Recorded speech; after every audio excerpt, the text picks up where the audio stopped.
What a kind, sensitive man who clearly cares deeply about women and their sexual assault allegations. Thanks for being an ally, George. I see how concerned you are that victims might not come forward if they are publicly attacked by their rapist or his defenders. To be sure, that is a very real concern. It happens all the time. In case you didn't know, George Stephanopoulos and ABC had to issue an apology to President Trump and ended up paying him $15 million after being found guilty of spreading false information. Honestly, $15 million might sound like a lot to regular folks like us, but for a massive media network, it's barely a slap on the wrist. The best part? Megyn Kelly didn't hold back. She went on her show and absolutely tore into George Stephanopoulos for the whole mess. Let's dive into it. Which you know, because you invented it. Remember? When you created a whole command center designed to smear Bill Clinton's sexual assault and rape accusers so you could elevate him right into the presidency.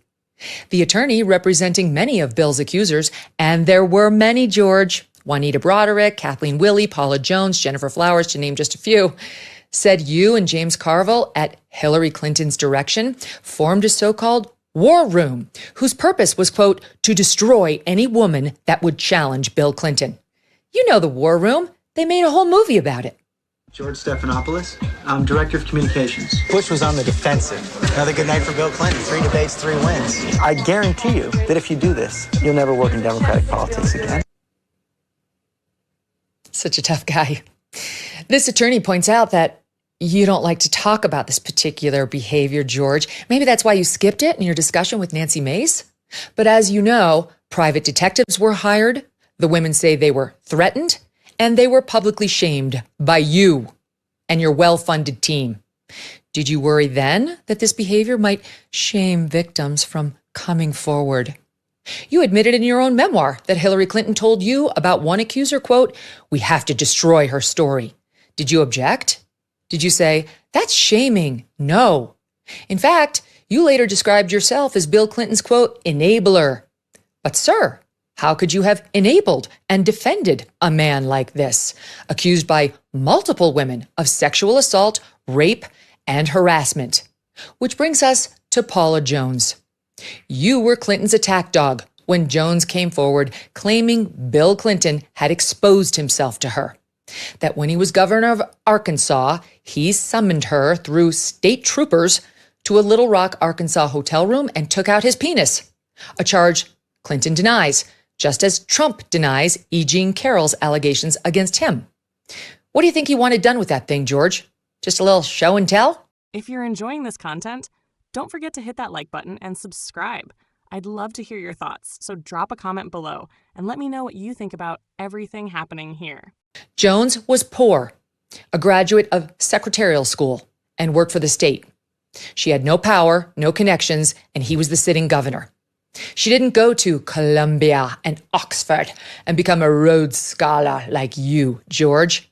She was a nothing to you. Your buddy Carville immediately went after Ms. Jones, infamously saying, "If you drag a $100 bill through a trailer park, you never know what you'll find." And you? Did you defend Paula Jones, saying, "We don't shame accusers, that's wrong"? No. You compared Jones to Tanya Harding as, quoting here from the New York Times, "just another woman seeking cash for telling a tabloid tale. Fire up that war room, George, and destroy her." Bill Clinton would ultimately pay Paula Jones almost $1 million to settle her civil suit against him. And you remained Team Clinton all the way. To say nothing of Juanita Broderick's rape allegation or Kathleen Willey's allegations and more. But now you, quote, "don't understand how Nancy Mace can support a man found liable for sexual assault of one woman 30 years ago in a civil trial in which the burden of proof is just 51% likely." My God, how did anyone at ABC think this was a good line of inquiry for George Stephanopoulos, of all people, to pursue? I still get judged for it today. I'm asking you a very simple question. And I answered it. You're shaming me for my political choices. I'm asking you a question about why you endorse someone who's been found liable for rape. It was not a criminal court. This was a civil court. It was a civil court. And by the way, she joked about the judgment and what she was going to do with all that money, and I find that offensive. I'm asking you but about as the man a rape victim who's been shamed for years now because of her rape, you're trying to shame me again by asking me this political question. You've repeated that again. I think it's offensive. As a woman, I find it offensive. For my political choices, I've endorsed the man that I believe is best for our country. It's not Joe Biden. And you looked at the dueling rallies yesterday in Georgia. Laken Riley's family was with Donald Trump. They weren't with Joe Biden. The same guy yesterday that apologized for calling her killer an illegal, who was an illegal. And here you are trying to shame a rape victim. I find it disgusting. I mean, you keep saying I'm shaming you. You are. The question, it is. How is the question asking you about a presidential candidate who's been... You're asking a rape victim. And there's no question about that. And you've courageously talked about that. Because I've been raped. I think that's disgusting. No, I'm questioning your political choices because you're supporting me. You're someone who's been found liable for rape. Actually, I'm not trying to shame you. You are. That's exactly what you're doing. You're not answering the question. I think it's disgusting. Well, you're welcome to say that, but you have to answer the question. Why are you supporting someone who's been found liable for rape? I just answered your question. What is the answer? He was not found guilty in a criminal court of law.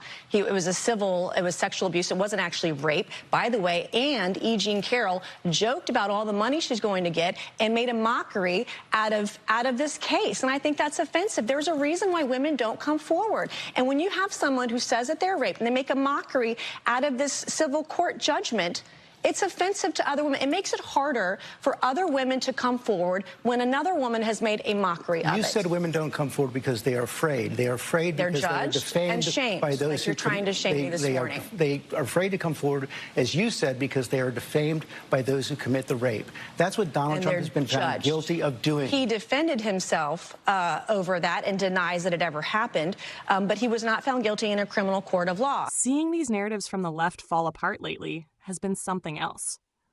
Honestly, being called a conspiracy theorist now feels like a badge of honor because so many things people thought were crazy are turning out to be true. Whether it's J6, the masks, the B and laptop, the Steele dossier, or the fake indictments, it's all being exposed. At the same time, mainstream media is losing viewers and money every single day. More people, especially older generations, are waking up and realizing they've been lied to. It's clear that the people pushing these stories aren't who they claim to be, and I'm here for the truth finally coming to light. If you enjoyed this video, hit that like button, subscribe to support the channel, and share your thoughts in the comments. Thanks for watching, and I'll see you next time. Take care.